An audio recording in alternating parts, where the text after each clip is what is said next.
Uma boa noite e shalom a todos os queridos e amados irmãos, simpatizantes da página Rodrigo Dias Silva, servo de Adonai, aqui pelo Facebook. Mais uma vez, estou adentrando aqui para mais uma live, para mais uma transmissão, para mais um shiur, um ensinamento da palavra do Eterno, com o tema as características das comunidades messiânicas do primeiro século. Hoje nós vamos aqui expor, estamos trabalhando aqui, um texto do estudioso David Shem Tov, e nós vamos começar aqui a partir do ponto 27, aonde vamos começar a narrar a 27ª característica da comunidade, daquelas comunidades messiânicas lá do primeiro século. Este ensinamento, essa série de ensinamentos tem como objetivo mostrar para as pessoas que estão assistindo este shiur o que realmente ensinou, como viveu os discípulos de Yeshua, os seus emissários, aqueles que continuaram seu legado, seu ensinamento, que deram continuidade a tudo aquilo que ele veio desempenhar como o Mashiach na sua primeira vinda, como que eles viviam. E qual a diferença que existe daquelas comunidades, daquelas épocas remotas para as comunidades dos dias de hoje, para a igreja dos dias de hoje, Nós vamos estar fazendo esse paralelismo, já estamos fazendo esse paralelismo, e isso é muito importante. Antes de adentrar a este ensinamento, eu quero chamar você para fazer uma oração comigo, e eu quero fazer aqui uma oração em seu favor e pedindo ao Eterno que abençoe este momento.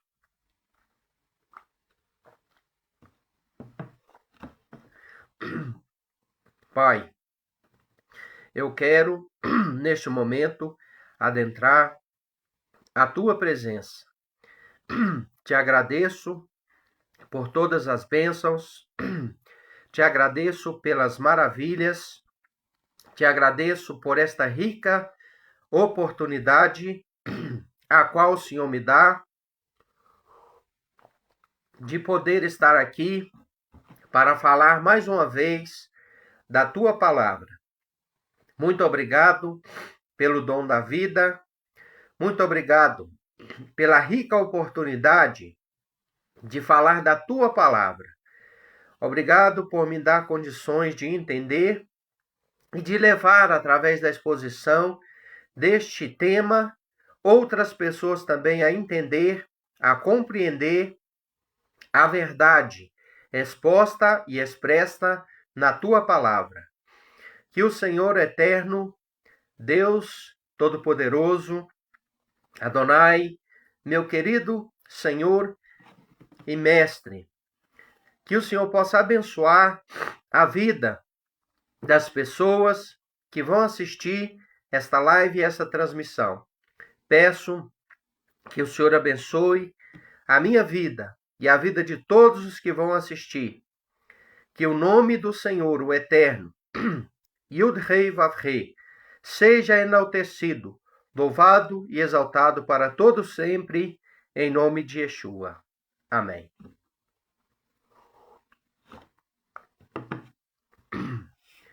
O ponto 27 diz: os emissários só iam a outros lugares direcionados pela Rua Rakodesh, ou pelo Espírito de Deus. Então, meus irmãos, a Bíblia é clara quando aqui em Atos 8, 29, diz assim: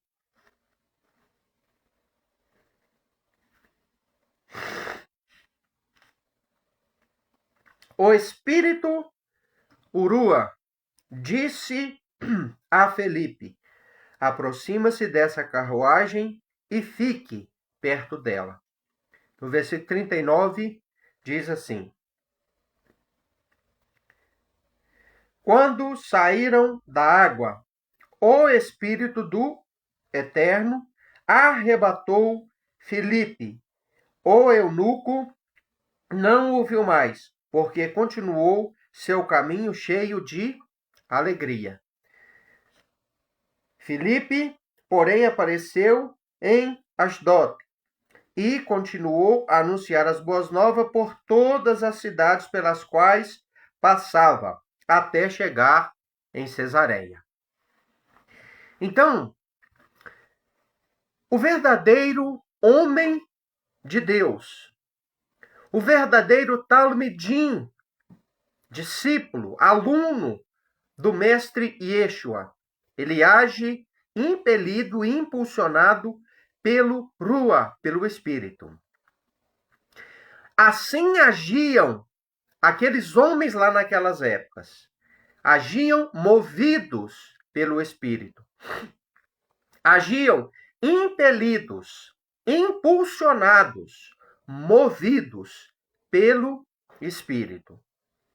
Infelizmente, muitos líderes hoje, não todos, mas muitos líderes hoje, são movidos pela ganância, pelo egoísmo, pelo materialismo, pela profissão da fé e não pela fé genuinamente dizendo.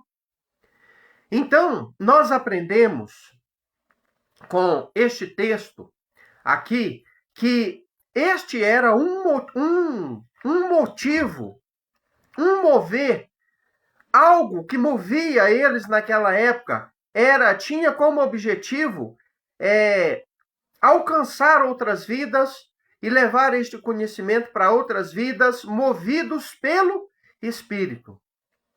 Hoje, infelizmente, tem muitas coisas que movem os líderes nos dias de hoje. Mas o que realmente que deve mover, levar os servos do Eterno dos dias de hoje a agir é o Espírito. A ir, a vir, a falar, a tomar decisões, deve ser pelo Espírito. Então eles só iam a outros lugares, só faziam aquilo que tinham que fazer movidos pelo Espírito, impelidos pelo Espírito. Né? Não é essa coisa que a gente consegue ver hoje de política dentro do ciclo de fé dos dias de hoje. Eles não agiam movidos pela ganância, né? Pela a ganância de que ia prosperar em algum lugar, de que a doutrina da prosperidade seria bem aceita em tal lugar, de que um templo seria construído em determinado local. Não, era pelo Espírito. Quando Deus tinha algo para fazer, para realizar, através deles, através do Espírito, eles sentiam isso e eles começavam a orar, a buscar a confirmação da parte do Eterno. E o que acontecia? Acontecia que eles então oravam, pediam aquela confirmação, o Espírito confirmava, outras pessoas se levantavam, profecias eram, às vezes, elucidadas para poder confirmar aquilo, e então a coisa acontecia porque o Espírito estava por detrás daquilo. Então é importante nós enxergarmos isso, né? Nós enxergarmos o mover de Deus através do seu Espírito para que eles se movimentassem. Eles sempre se movimentavam com a orientação do Espírito e não ao contrário. 28 diz assim: aqueles que reconheciam que Yeshua era o Messias iam às sinagogas. Então não existia igrejas naquelas épocas, meus irmãos. A Bíblia fala que aqueles que recebiam Yeshua como Salvador, que reconheciam ele como Messias e que se aproximavam dos discípulos para aprender para onde eles se dirigiam até as sinagogas daquela época. A Bíblia fala claramente da frequência às sinagogas, não apenas por parte dos discípulos aqui em Atos, que já não tinha mais o mestre Yeshua com eles, mas até mesmo Yeshua ia com seus talmidim, seus discípulos, às sinagogas daquelas épocas. Então, essa ideia cristã de que quem aceitava Jesus como Salvador naquela época ia para as igrejas, e que na Ásia Menor existiam 7 igrejas do Apocalipse, meu querido e amado irmão e irmã, simpatizante da fé que está me ouvindo, isso não coincide, não condiz com a verdade. Não existia igrejas naquelas épocas. Então, olha bem, eles se dirigiam para as sinagogas e não para igrejas. Não existia igrejas naquelas épocas. Igreja foi passar a existir somente depois da morte do último dos apóstolos, ou seja, só depois do ano 100, porque o último dos Talmidim morreu no ano 98, depois do nascimento de Yeshua. Olha o que diz no capítulo 6 de Atos e o versículo de número 9. Contudo, levantou-se oposição dos membros da sinagoga, chamado dos escravos libertos, composto pelos judeus de Cirene e de Alexandria, da Cilícia e da província da Ásia. Eles começaram a discutir com Estevão. Aonde Estevão estava pregando? Na sinagoga. Capítulo 9, versos 2, diz o seguinte, ainda de Atos dos Apóstolos. E lhe pediu cartas para as sinagogas de Damasco, que autorizava a prender qualquer pessoa que encontrasse homens ou mulheres que pertencessem ao caminho, levando-os para Jerusalém. Então, aonde os discípulos frequentavam, aonde eles iam buscar autorização para prender os do caminho eram aqueles que criam no Messias. Era assim que eles eram chamados lá naquelas épocas. O povo do caminho, os seguidores de Yeshua o Nazareno, né? Os Netzarim, os do caminho, entendeu? Então eles frequentavam sinagogas e não igrejas. Capítulo 9, versículo 20 e 21, diz assim: E de imediato começou a anunciar nas sinagogas que Yeshua é o Filho de Deus. Todos os que ouviam ficavam perplexos. Eles perguntaram: não é ele o homem que procurava destruir em Jerusalém aqueles que invocavam este nome? E ele não veio aqui para prendê-los e para levá-los de volta para os principais Kohanim, ou sacerdotes? Então, aonde Paulo pregava? Nas sinagogas. Aonde Paulo anunciava? Nas sinagogas que autorizavam ele a prender-os do caminho, ou seja, os Netzarim. Era lá, exatamente lá, que ele ia anunciar as boas novas de que Yeshua, o Messias, já tinha vindo. Que ele era aquele personagem que foi morto, crucificado ali no madeiro, em Jerusalém, por uma associação corrompida de sacerdotes e sumos sacerdotes, ilegítimos, e que ele tinha ressuscitado. Essa era a mensagem que Paulo, um judeu, não um cristão, pregava dentro das sinagogas e não das igrejas, porque não existia igreja nestas épocas. Só veio a ter templos, que passou a ser chamado de igreja, muito tardiamente, lá a partir, né, do século IV, depois da ascensão do cristianismo e da oficialização do mesmo por Flávio Constantino Valério. Então, aonde eles iam para pregar, para ouvir, para participar das reuniões? Nas sinagogas e não nas igrejas. Atos está cheio, né? Está cheio de textos falando que eles iam constantemente às sinagogas. Continuando. Quando a Querlá estavam centrada em Jerusalém, há paz, ou seja, havia paz. Então, aqui no capítulo 9, versículo 28 e o 31, diz assim. Versículo 28. Assim Shaul permaneceu com eles e andava com liberdade em Jerusalém e continuava a falar com ousadia do nome do Senhor. Então havia paz quando a Querlá, né, ou seja, a congregação, porque congregação, Querlá, não significa igreja. Igreja vem do grego eklésia, né? Que quer dizer reunião de pessoas, né? E que se transformou tardiamente em um templo. Igreja, eclésia, se transformou em um templo, um local aonde se dirige um grupo denominado cristão. Então, isso foi tardiamente.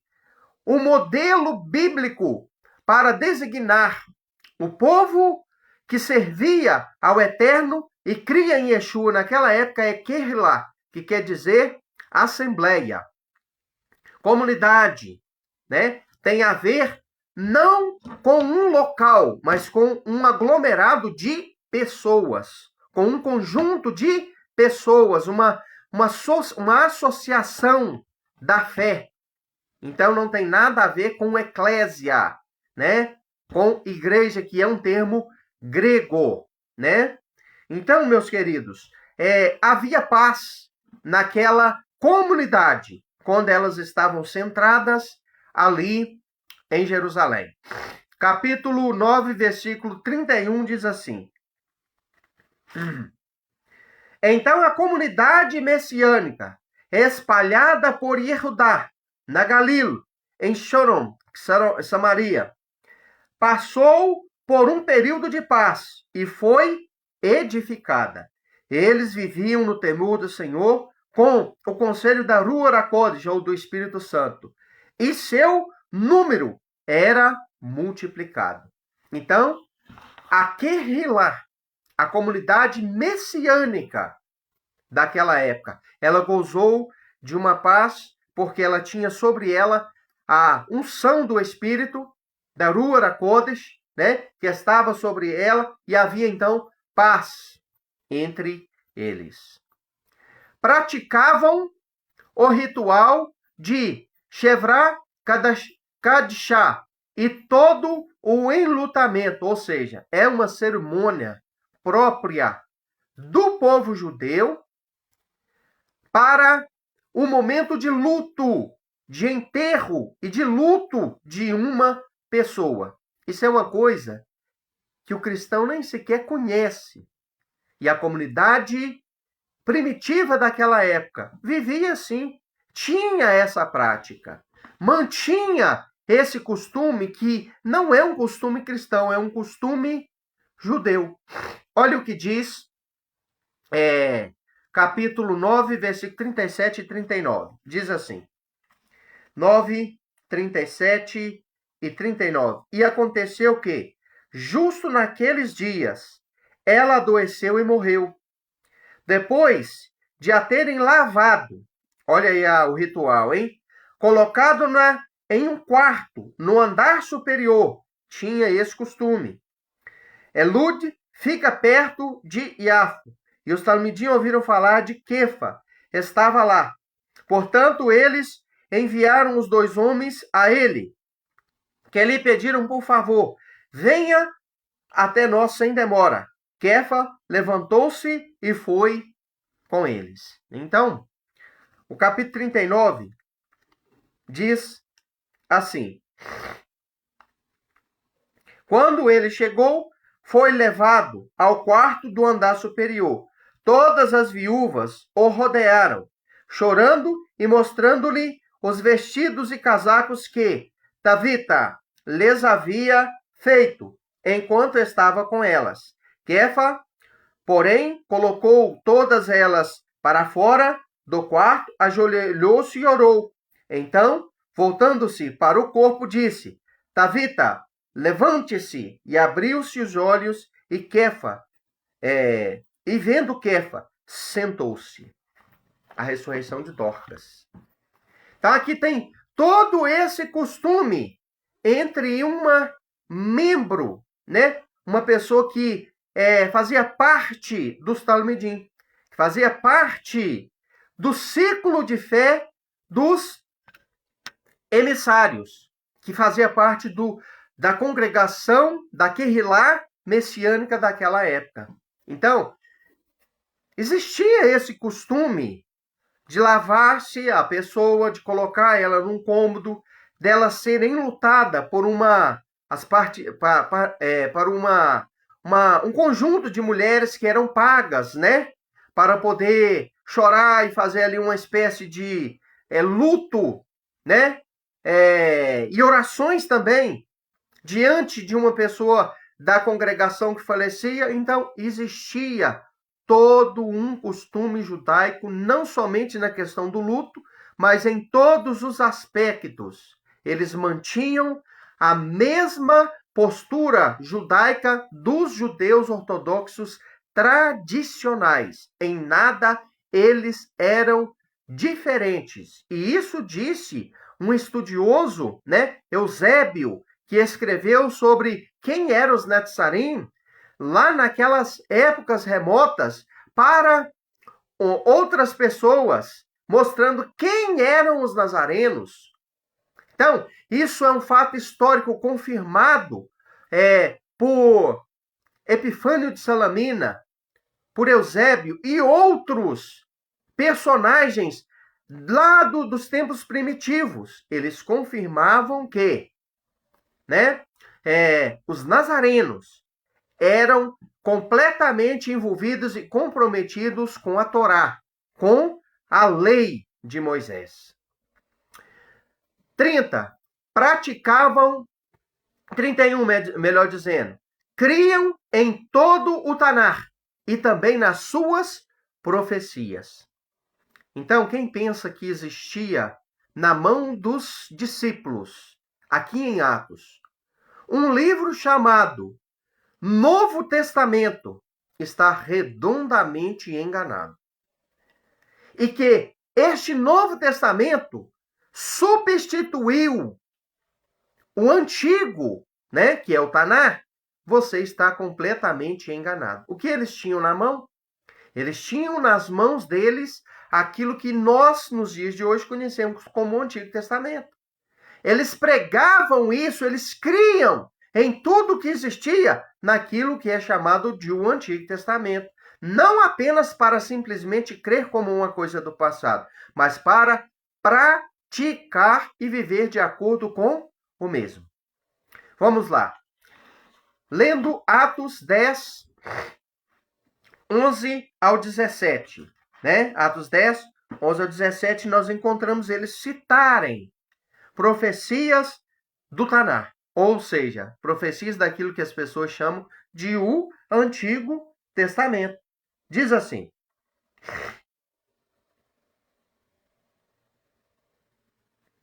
no qual viam o céu aberto e algo parecendo como um grande lençol. Estava em êxtase, sendo baixado na terra pelos 4 cantos. Nele haviam todas as espécies de animais, quádrupes, criaturas rastejantes e aves áricas.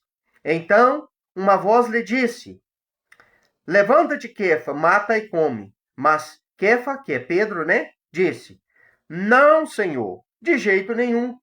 Jamais comi algo impuro ou trefe. A voz lhe falou pela segunda vez: pare de tratar como impuro ao que Deus purificou. Isso aconteceu 3 vezes. 3 vezes.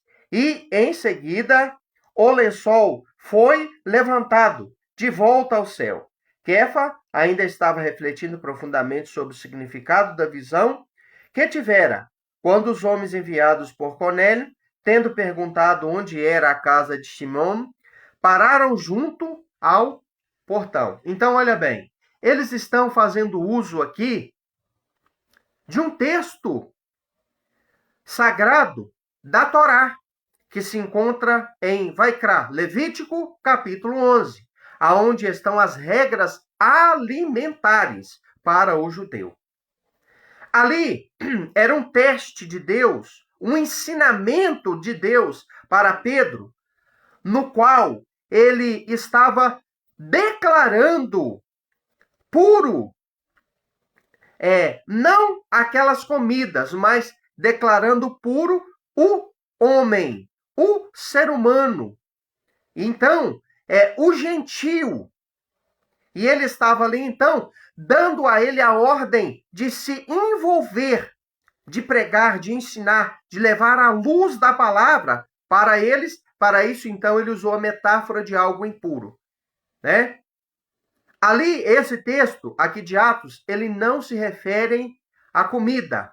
Não se refere, não é uma permissão para se comer estas coisas, mas era uma visão simbólica extraída de algo impuro, algo inapropriado, que até então era também, né, a forma de relacionamento, né, do judeu com o não judeu. Ele considerava o não judeu como um povo indigno de se misturar com eles. Então Deus estava quebrando esse paradigma e dizendo para Pedro ali que ele estava tornando puro, através da fé em Yeshua, todo aquele que se aproximava da fé do povo de Israel. Ele estava sendo agora enxertado na oliveira verdadeira por intermédio da crença de que Yeshua era o Messias. Então, o Eterno estava dando essa lição, trazendo essa lição para Pedro. Então, Pedro fala algo aqui, irmãos, que mostra que eles criam no Taná, que ele continuava acreditando, que ele não tinha como ultrapassado a lei, conforme, infelizmente, a teologia cristã diz hoje, né? Ele diz: Senhor, de maneira nenhuma eu comi nada impuro. Eu pus nada impuro na minha boca. Né? Então, isso mostra que eles criam piamente, plenamente, em tudo aquilo que dizia o Taná. Né? Então, de maneira absolutamente nenhuma, né? Eles deixaram de crer no Taná, eles deixaram de crer naquilo que dizia, né? E que ensinava aquilo que as pessoas chamam de o Antigo Testamento. De maneira nenhuma eles abandonaram a crença em tudo aquilo que o Eterno, né, ensinava e falava por intermédio das Escrituras. Então, de maneira absolutamente nenhuma, eles deixaram de acreditar naquilo que o Antigo Testamento, vamos dizer assim, né, para as pessoas me entender melhor, diz. Então, de maneira nenhuma, eles deixaram de crer nisso. Aqui em Ezequiel 4,14, tem um texto interessante que eu gostaria de ler com você. Ezequiel 4,14. Tem uma mensagem que eu não posso deixar de ler. Estou procurando aqui rapidinho. Ezequiel, no livro do profeta maior, né, 4,14, diz assim: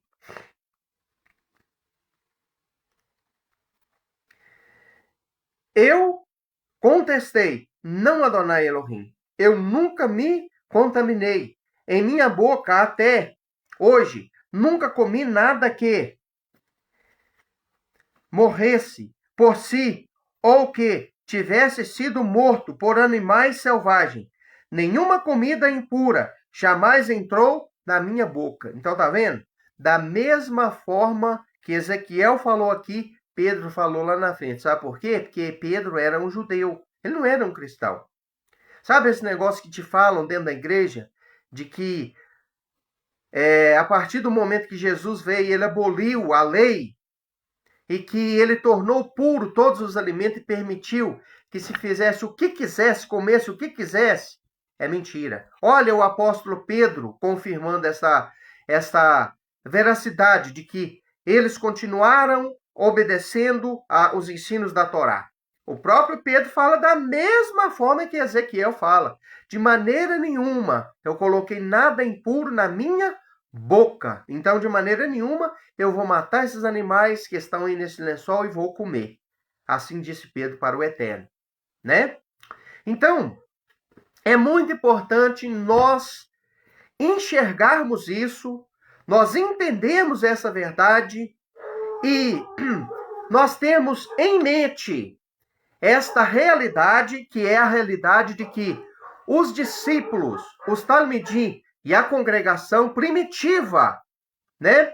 A Kehilá, a comunidade messiânica do primeiro século, vivia de uma forma completamente diferente daquilo que nós conhecemos como estilo de vida da igreja nos dias de hoje. Então fica aqui este ensinamento. No próximo domingo, nós avançaremos a partir aqui do ponto 32. Vamos orar. Eterno, eu quero louvar, exaltar, adorar e bendizer ao Senhor de todo o meu coração. Peço a sua bênção, a sua graça para todos aqueles que vão assistir este ensinamento e que vão se deparar com um ensinamento tão diferente de tudo aquilo que é ensinado dentro dos ciclos de fé da igreja dos dias de hoje, Pai. Muito obrigado por tudo. Queremos pedir ao Senhor que abra os olhos, abra a mente, abra o entendimento daqueles que vão assistir, que vão estar diante deste shiur para aprender um pouco mais da sua palavra. Te agradeço em nome de Yeshua, o Eterno. Amém. Shalom a todos, boa noite, que o Eterno abençoe em nome de Yeshua.